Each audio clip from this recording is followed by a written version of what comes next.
বাংলাদেশত প্ৰৱেশ কৰাৰ পিছত ব্ৰহ্মপুত্ৰ নদীক কি নামেৰে জনা যায়? আৰু ইয়াৰ উত্তৰটো হ'ব খ যমুনা নামেৰে জনা যায়। বন্ধুসকল, ব্ৰহ্মপুত্ৰই অসমৰ মাজেৰে বৈ গৈ যমুনা নামেৰে বাংলাদেশত প্ৰৱেশ কৰি গংগাত লগ লাগে আৰু হুগলী আৰু পদ্মা নামেৰে দুভাগত বিভক্ত হয়।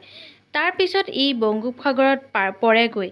ব্ৰহ্মপুত্ৰ আৰু গংগাৰ সংগমস্থলীত বিশ্বৰ বৃহত্তম ব-দ্বীপ সুন্দৰবন অৱস্থিত। সৰহিন্দ জানটোৱে কোনখন নদীৰ পৰা পানী লয়?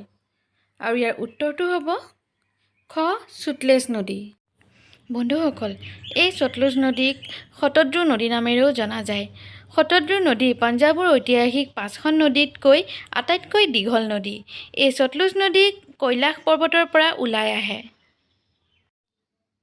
সৌৰজগতৰ আটাইতকৈ ঠাণ্ডা গ্ৰহটোৰ নাম কি? আৰু ইয়াৰ উত্তৰটো হ'ব ঘ নেপচুন। বন্ধুসকল, নেপচুন সৌৰজগতৰ 8ম গ্ৰহ আৰু সূৰ্যৰ আটাইতকৈ দূৰত থকা গ্ৰহ। ই পৃথিৱীতকৈ 17 গুণ ডাঙৰ গ্ৰহ। ক্ষেত্ৰফল অনুযায়ী ভাৰতৰ আটাইতকৈ ডাঙৰ ৰাজ্যখনৰ নাম কি? আৰু ইয়াৰ উত্তৰটো হ'ব গ ৰাজস্থান। বন্ধুসকল, ৰাজস্থান হ'ল ভাৰতৰ পশ্চিম প্ৰান্তত অৱস্থিত এখন ৰাজ্য। ই মাটিকালিৰ ফালৰ পৰা আটাইতকৈ ডাঙৰ ৰাজ্য আৰু ৰাজস্থানৰ অৰ্থ ৰজা থকা ঠাই। কৰ্কট ৰেখা কেইখন ৰাজ্যৰ মাজেদি পাৰ হৈ যায়? আৰু ইয়াৰ উত্তৰটো হ'ব ঘ 8খন ৰাজ্য। বন্ধুসকল, ভাৰতত কৰ্কট ৰেখা 8খন ৰাজ্যদি পাৰ হৈ যায়।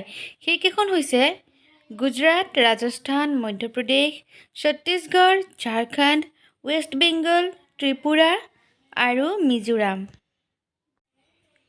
ভাৰতত কৰ্কট ৰেখাই কোনখন নদীক দুবাৰ কাটে?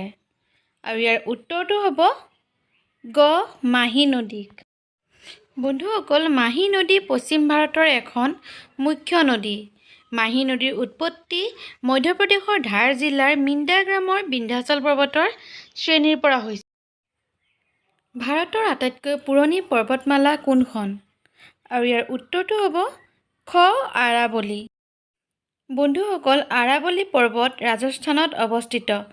ই আটাইতকৈ পুৰণি পৰ্বতমালা যি উত্তৰৰ পৰা দক্ষিণলৈ ৰাজস্থানক দুটা ভাগত বিভক্ত কৰিছে। আন্দামান নিকোবৰ দ্বীপপুঞ্জৰ আটাইতকৈ ওখ শৃংগটোৰ নাম কি? আৰু ইয়াৰ উত্তৰটো হ'ব গ চেডল শৃংগ। বন্ধুসকল, বংগোপসাগৰীয় দ্বীপক আন্দামান নিকোবৰ দ্বীপপুঞ্জ বুলি জনা যায়। 10 ডিগ্ৰী চেনেলে আন্দামান আৰু নিকোবৰক ভাগ কৰে। 10 ডিগ্ৰী চেনেলৰ উত্তৰে আছে লঘু আন্দামান আৰু দক্ষিণে আছে কাৰ নিকোবৰ। 23.5 উত্তৰ অক্ষাংশ ৰেখাডালক কি বোলে?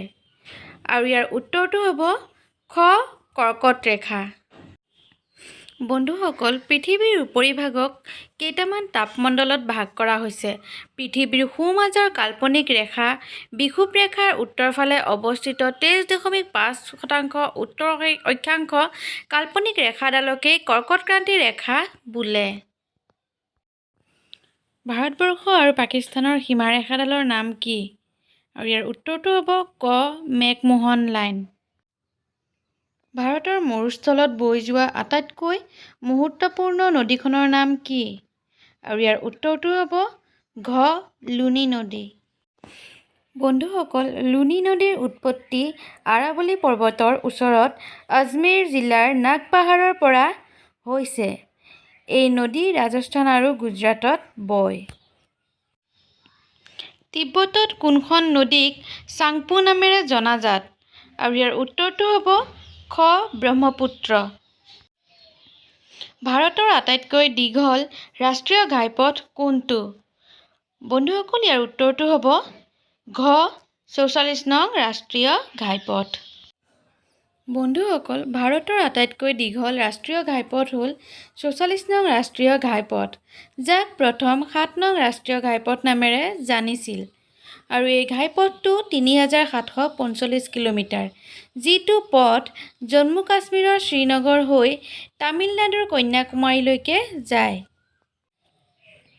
মানস নদী বা মানাহ নদী কোনখন নদীৰ উপনদী? আৰু ইয়াৰ উত্তৰটো হ'ব গ ব্ৰহ্মপুত্ৰ নদীৰ। এই মানস নৈখন বৰ্তমান বৰপেটা জিলাৰ সীমা হিচাপেও নিৰ্ধাৰিত হয়।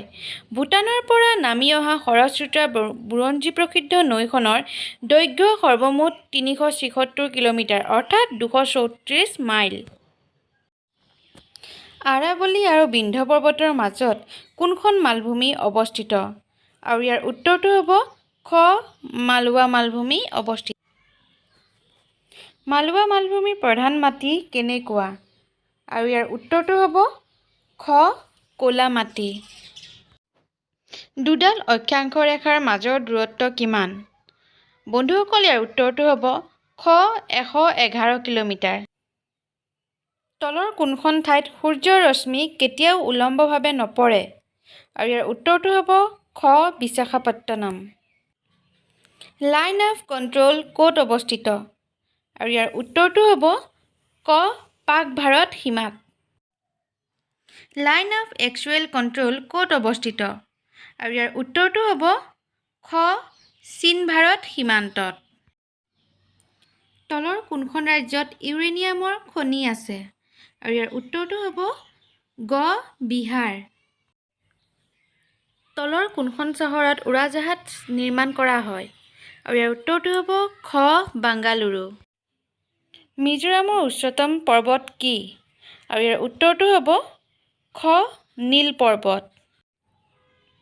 পূৰ্ব ঘাট আৰু পশ্চিম ঘাট পৰ্বতমালা ক'ত লগ লাগিছে? আৰু ইয়াৰ উত্তৰটো হ'ব খ নীলগিৰিত। ভাৰতৰ কোনখন ৰাজ্যত উপকূল ৰেখা বেছি? আৰু ইয়াৰ উত্তৰটো হ'ব ক গুজৰাট। ভাৰতৰ সৰ্বাধিক নাগৰিকৃত ৰাজ্যখন কি? আৰু ইয়াৰ উত্তৰটো হ'ব ক মহাৰাষ্ট্ৰ। ভাৰতৰ কোন ৰাজ্যত সাক্ষৰতাৰ হাৰ নিম্ন? আৰু ইয়াৰ উত্তৰটো হ'ব খ বিহাৰ। কাজিৰঙাক কিমান চনত ৰাষ্ট্ৰীয় উদ্যানৰ মৰ্যাদা দিয়া হৈছিল? আৰু ইয়াৰ উত্তৰটো হ'ব ক ১৯৫০ চনত। বিশ্ব পৰিৱেশ দিৱস কেতিয়া পালন কৰা হয়? আৰু ইয়াৰ উত্তৰটো হ'ব খ ৫ জুন তাৰিখে। মহাত্মা গান্ধীয়ে লিখা প্ৰথমখন কিতাপ আছিল? আৰু ইয়াৰ উত্তৰটো হ'ব খ হিন্দ স্বৰাজ।